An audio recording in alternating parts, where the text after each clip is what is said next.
jàre, Ọlọ́run jọ̀ọ́ jàre, fàánú bẹ̀ ìpìlẹ̀ ayé mi wò, fàánú bẹ̀ ìpìlẹ̀ ayé mi wò, gbogbo ohun tí ò jẹ́ kí n lè sáré, gbogbo ohun tí ò jẹ́ kí n lè fò, gbogbo ohun tí ò jẹ́ kí ohùn mi lè jákèjádò àgbáńlá ayé, Ọlọ́run fàánú bẹ̀ ìpìlẹ̀ ayé mi wò, fàánú bẹ̀ ìpìlẹ̀ ayé mi wò.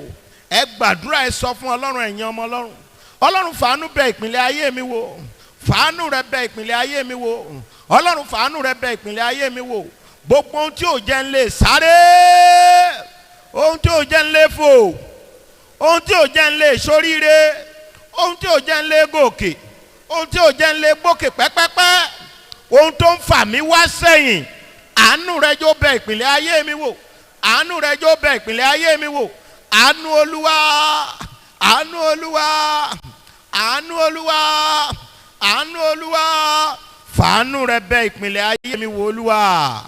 Láṣálẹ́ yìí Ọlọ́run fàánú rẹ bẹ̀ ìpìlẹ̀ ayé mi wò, fàánú rẹ bẹ̀ ìpìlẹ̀ ayé mi wò, fàánú rẹ bẹ̀ ìpìlẹ̀ ayé mi wò.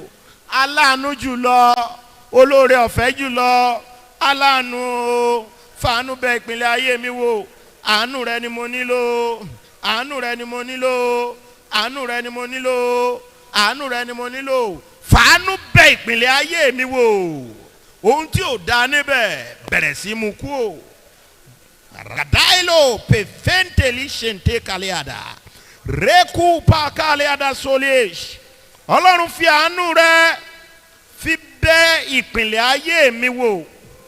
Gbogbo ohun tí ò jẹ́ n lè sáré, ohun tí ò jẹ́ n lè fò, ohun tí ò jẹ́ kí àyànmọ́ mi lè sáré, ohun tí ò jẹ́ kí àyànmọ́ mi lè fò, ohun tí ò jẹ́ n lè wọnú àlùyọ, ohun tí ò jẹ́ n lè ṣàlùyọ kan sàn, ohun tí ò jẹ́ kí ayé mi lè lọ síwájú, Ọlọ́run mú kúrò. Iná iná iná iná iná iná iná iná iná iná iná iná iná by fire.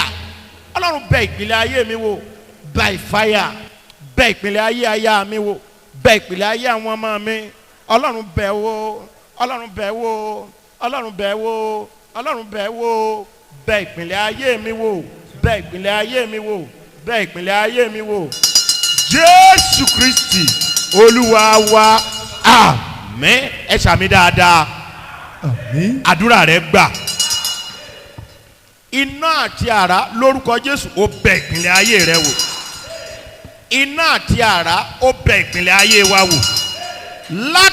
Ayé wọn ò kì í rí bákan náà mọ́. When you have an encounter, your life will never remain the same again. Kó o tó lọ Before you go lórí pẹpẹ yìí lónìí, on this altar today, Ọlọ́run máa bá ayé rẹ pàdé. you will have an encounter from God. Mo wí ní ìgbà kẹta. I say it the third time. Kó o tó lọ níbí lónìí, Before you go here today, Olúwa máa bá ayé rẹ pàdé. you will have an encounter from God. Ògo ni fọ́lọ́run lókè ọ̀run. Glory be to God in highest. Ẹ jókòó. Can we have our seats? A máa gbàdúrà lọ́pọ̀lọpọ̀ lónìí. We're going to pray very well today. Mo kí gbogbo wa lọ́kùnrin àti lóbìnrin wípé Greet us all, male and female, a kó àdúrà lónìí. that happy Bí Olúwa prayer ti wà time. tí ẹ̀mí rẹ̀ sì ń bẹ láàyè. As the Lord lives and His Spirit lives, Èmi àti rẹ a ò ní lọ lásán. you and I will never go in vain. Kí a tó lọ gbàdúrà, Before we go and pray, kí ẹnìkan bá mi ṣí Bíbélì sínú ìwé Genesis. open your Bible to the book of Genesis. Orí ìkejì-lé-ní-ọgbọ̀n. Genesis chapter 42. Orí ìkejì-lé-ní-ọgbọ̀n. Ẹsẹ̀ ìkẹrìnlélógún sí ìkejì-lé-ní-ọgbọ̀n. Genesis chapter 32, verse 24 to 14. 32. Genesis 32, 24 to 32. Ó sì kù Jákọ́bù nìkan, ọkùnrin kan sì ń bá a jìjàkadì títí ó fi di àfẹ̀mọ́júmọ́. Ìṣẹ̀lẹ̀ kan ló ṣẹlẹ̀ níhìn o. Something happened here.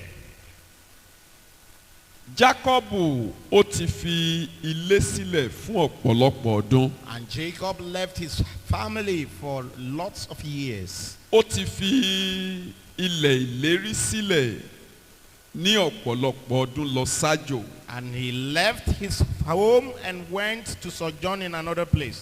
ẹ má gbàgbé ohun tó lé Jacob kúrò nílé o. Lest you forget what pursued him out of his place. Jacob fi èrú gbàbùkún lọ́wọ́ arákùnrin rẹ̀. Jacob used trick to take blessings and rob his brother out Màmá of rẹ̀ sì gbà á blessings. nímọ̀ràn wípé kó sáfilélẹ̀ lọ sí ìlú òkèèrè. And it was the mother that advised him to leave and run Níhìn away. yìí Jacob ti lo 20 ọdún ó lé ní àjò ó sì ní láti padà wá sílé. And Jacob was more than 20 years where he went to, and he Ẹ was má gbàgbé o about to wípé come back. ẹ̀gbọ́n rẹ̀ tó fi èrú gbàbùkún lọ́wọ́ rẹ̀ ti búra wípé ọjọ́ tí mo bá fi ojú mi kan Jacob ni mo máa gé orí rẹ̀. Lest you forget, his brother have sworn that whichever day he come encounter with Jacob, he's going Ṣùgbọ́n to ní kill him. àkókò tí Jacob wà lájò, And that time that Jacob was Jacob away, ti ní oríṣiríṣi ìbápàdé. and Jacob had many encounters. Ó ti ní ìyàwó, ó ti ní àwọn ìyàwó, ó sì ti bí àwọn ọmọ. He had wives and children.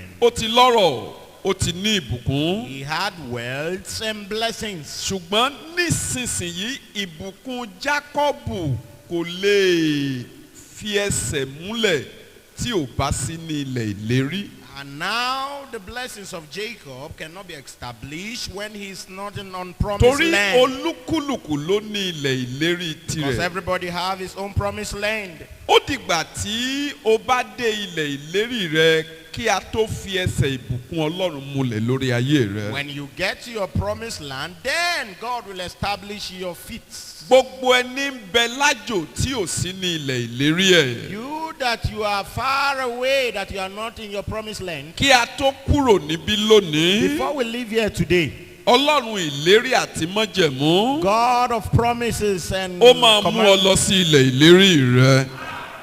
He will take you to your promised land. Jacob lélẹ́yìí o. This is Jacob. Ó ti lo ọ̀pọ̀lọpọ̀ ọdún lájò, ó fẹ́ padà sílé. He has spent many years that he traveled out. Ní and he pàtó, wants ó to come fẹ́ back padà home. sí ilẹ̀ ìlérí. When he's about to come back to the promised land, Ṣùgbọ́n ó wà ní ìwàyà ìjà ní ìbẹ̀rù bojo àti he fojú was- kan ẹ̀gbọ́n rẹ̀ kò mọ ohun tó lè ṣẹlẹ̀ tó bá fojú kan ẹ̀gbọ́n rẹ̀. and he wrestled, and he was in fear and doubt that when he see his brother, what is he going to do? Ní báyìí ó ti ní àwọn aya, ó ti ní àwọn ọmọ, ó ti ní ẹrú, ó ti ní ẹrù. And now that he had wives and children, and he had male Ó ti wá di servants dandan and fún female Jacob servants, báyìí láti padà sílẹ̀ ìlérí. and it's expedient for him to come back to promised land. Ó kó àwọn ẹran, àwọn aya àti àwọn ọmọ rẹ̀ kọjá òkè odò. He took his wife and his animals, and they crossed the river. Jacob mọ̀ wípé láìsí ìbápàdé pẹ̀lú ogun ọ̀run,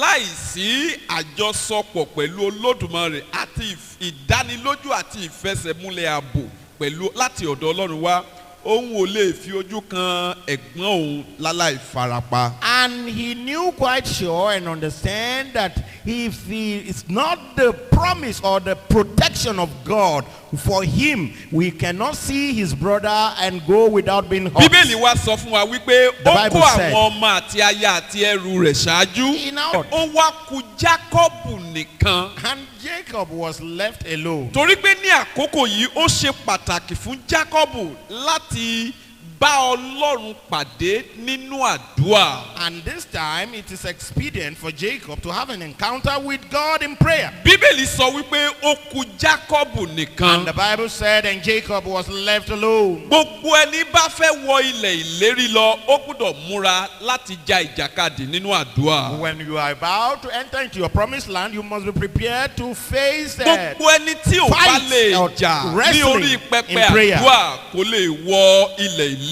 rẹ̀ lọ. When you cannot wrestle on the altar of prayer, you cannot enter into your promised Ẹ má land. gbàgbé o pé olúkúlùkù àyànmọ́ láyé ló ní ilẹ̀ ìlérí láláìsí wípé o bá dé ilẹ̀ ìlérí rẹ àti ṣe rere sàn àti mú ètò ayérayé Ọlọ́run ṣẹ lórí ayé rẹ kò ní lè ṣeé ṣe. Lest you forget, everybody had his own promised land, but for you not to have an encounter, you cannot enter into that promised land. Ẹ má gbàgbé pé ilẹ̀ ìlérí tí Ọlọ́run ṣètò rẹ̀ tó ṣèlérí rẹ̀ fún irú ọmọ Ábúráhámù ilẹ̀ tí ń ṣàn fún wàrà àti fún oyin ni o. Lest you forget, the promised land is a promised land that flow for milk and honey. Bí That Ọlọ́run the ṣe heirs of ṣèlérí Abraham. fún irú ọmọ Ábúráhámù ilẹ̀ tí ń ṣàn fún wàrà àti fún oyin, bákan náà ni Ọlọ́run ṣe ìlérí fún gbogbo ènìyàn lókè ìpẹ́ wípé ní ilẹ̀ ìlérí olúkúlùkù ilẹ̀ tí ń ṣàn fún wàrà àti fún oyin ni. As the Lord promised all the heirs of Abraham for the land that flow with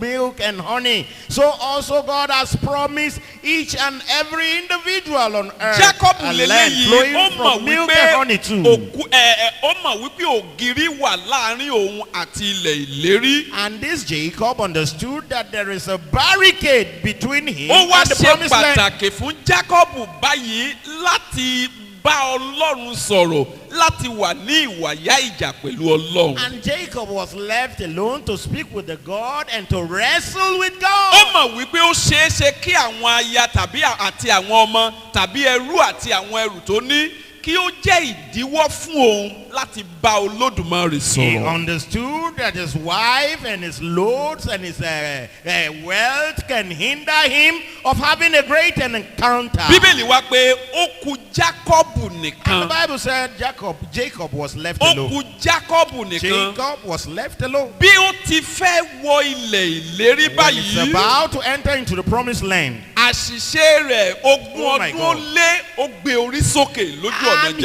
Jákọ́bù. mistakes for years now manifested. Àṣìṣe Jákọ́bù yìí ó wá dúró gẹ́gẹ́ bí ìdájọ́, gẹ́gẹ́ bí ògiri ìdènà, gẹ́gẹ́ my bí God. ìdíwọ́ lójú ọ̀nà rẹ̀ Oh my láti God. wọ ilẹ̀ ìlérí. And those his mistakes are like barricade, like hindrances on his way. Ọlọ́run fúnra rẹ̀ ó dìde láti bá Jákọ́bù jà láti my lè God. gbẹ̀san àṣìṣe rẹ̀ àná kí ó tó wọ ilẹ̀ ìlérí lọ. God himself arose to fight Jacob so that he can put down all his mistakes and allow him to enter into the promised land. Ìdí nìyẹn tó fi ṣe pàtàkì wípé gbogbo ẹni bá fẹ́ wọ ilẹ̀ ìlérí lọ ó gbúdọ̀ ní ìbálàjà pẹ̀lú Ọlọ́run ọ̀run àti ayé. That's why it's very important that if you are going to enter into your promised land, you must have a mutual agreement with your Gbogbo God. ẹni tí yóò bá jẹ mùdùnmúdùn ilẹ̀ ìlérí ó gbúdọ̀ ní ìbálàjà pẹ̀lú ọ̀run kó tó wọ ilẹ̀ ìlérí lọ. You, before you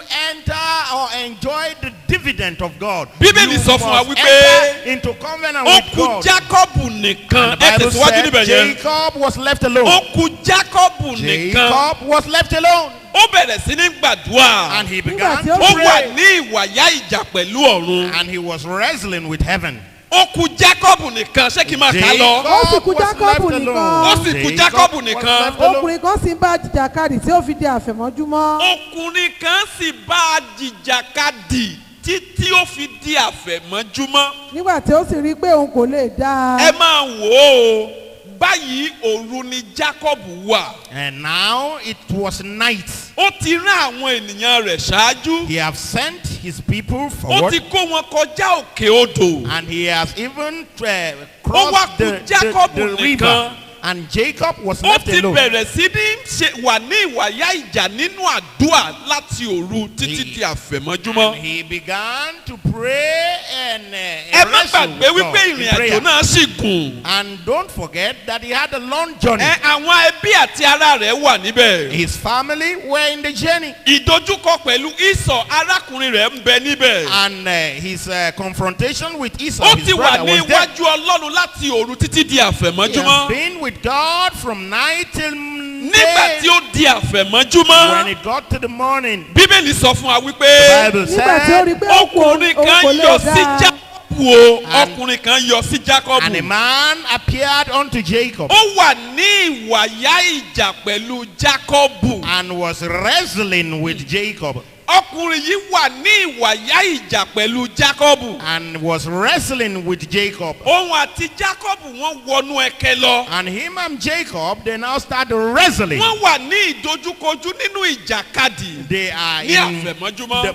confrontation in wrestling Nígbà tó till dé the day breaks. ìkórìtà kan And when it got to the point, tí ó ṣe àkíyèsí pé ìjà náà pọ̀. and he knew that the fight was so Ó strong, rí wípé òun kò lè dá. and he saw that he cannot prevail. ìjà yìí kì í ṣe ìjà tí a fojú rí nìkan bí kò ṣe ìjà ti ẹ̀mí. It's not a physical fight, it's a spiritual fight. Gbogbo ẹni tí yóò bá rí ẹ̀tọ́ rẹ̀ jágbà nínú ayé ẹ̀mí ó gbọ́dọ̀ múra láti dìde ìjà. When you are going to get yours spiritually, you must arise for nígbà tí fighting Jésù spiritually. dé Jésù ń pa òwe fún gbogbo ènìyàn And when wípé Jesus came, he made a parable ó telling yẹ them, kí ènìyàn kí ó máa gbàdúrà ní ìgbà gbogbo láì sinmi àti láì ṣàárẹ̀. man ought to pray without ceasing. Gbogbo ẹni tó bá fẹ́ rí jágbà ní ayé ẹ̀mí ó gbọ́dọ̀ múra ìjàkadì láti gbàdúrà. When you want to get a tangible thing in the spiritual, you must be Orí pẹpẹ to àdúrà wrestle. orí pẹpẹ ìjàkadì ni láti rí jágbà láti inú ayé ẹ̀mí. Altar of prayer is altar of wrestling to get Torí from kì í the ṣe ẹ̀jẹ̀ spiritual. àti ẹran ara là ń bá jìjàkadì. Because we wrestle not against flesh and Bíbélì blood. sọ fún wa wípé àwọn ìjòyè, àwọn ọlọ́lá,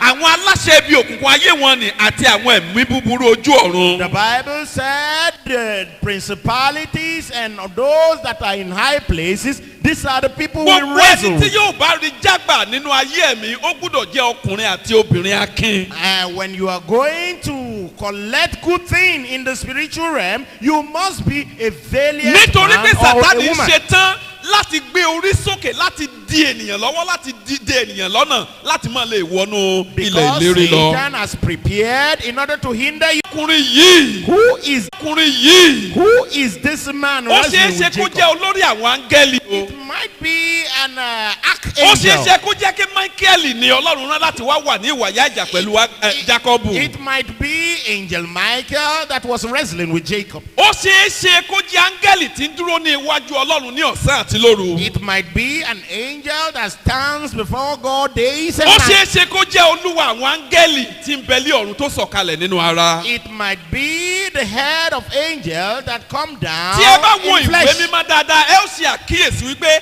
áńgẹ́lì yìí ẹyọ kan ṣoṣo ni òun ló máa ń fi ara hàn. Angel is one angel will come in form of man in order to deliver Ẹ má the gbàgbé o words of nígbà tí God to Ọlọ́run man. fẹ́ mú ìlérí ṣẹ nínú ayé bàbá Abrahamu àti Sarah. God is about to fulfill the promises in the life of our father Áńgẹ́lì Abraham iwájú and Ọlọ́run Sarah. yìí òun ló farahàn nínú ẹni láàrin àwọn mẹ́ta tí ó jẹun tí ó sì wí fún Abrahamu wípé nínú àwọn Abraham, áńgẹ́lì that tí when ń it is jíṣẹ́ ayọ̀ this fún time ènìyàn of lókè next ìpè láyé year, ni you o. are going to have a child. and Mo this sọ angel tẹ́lẹ̀ sí ayé ẹnìkan lónìí. prophesy to the life Ìbápàdé tí yóò yí ayé rẹ an padà. encounter that will transform your life. Ìbápàdé àtòkèwá tó máa yí àyànmọ́ rẹ An padà. encounter that will change Kó your o life. tó lọ níbí lónìí, Before you go here ó today, máa wá ayé rẹ wá. amen, will locate you now. Ọkùnrin kan wà ní ìwàyà ìjà pẹ̀lú Jákọ́bù. A man was wrestling with Ta ni Jacob. ọkùnrin tí à ń sọ̀rọ̀ rẹ̀ Who is yìí? this man wrestling with Jacob? Áńgẹ́lì iwájú ìtẹ́ Olódùmarè farahàn níwájú Ọlọ́run ni. It's an angel that appeared before the throne of God. Appeared Olórí before àwọn man. áńgẹ́lì àti olúwa àwọn áńgẹ́lì ni o. It's an archangel of the Ẹni Lord. tí ó ń farahàn nínú májẹ̀mú láíláí ní àwòrán ènìyàn ṣáájú ìràpadà